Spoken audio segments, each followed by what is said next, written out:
Hi, it's Said, and today I'll show you how to record your screen on Samsung Galaxy S10 Lite with sound.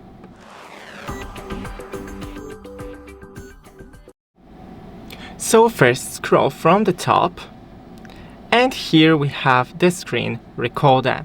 When you hit it, we have the information. Start recording with screen recorder. Screen recorder will have access to the info on your screen or play it from your phone while recording. This can include passwords, payments detail, pictures, messages, and more. Then we have the sound.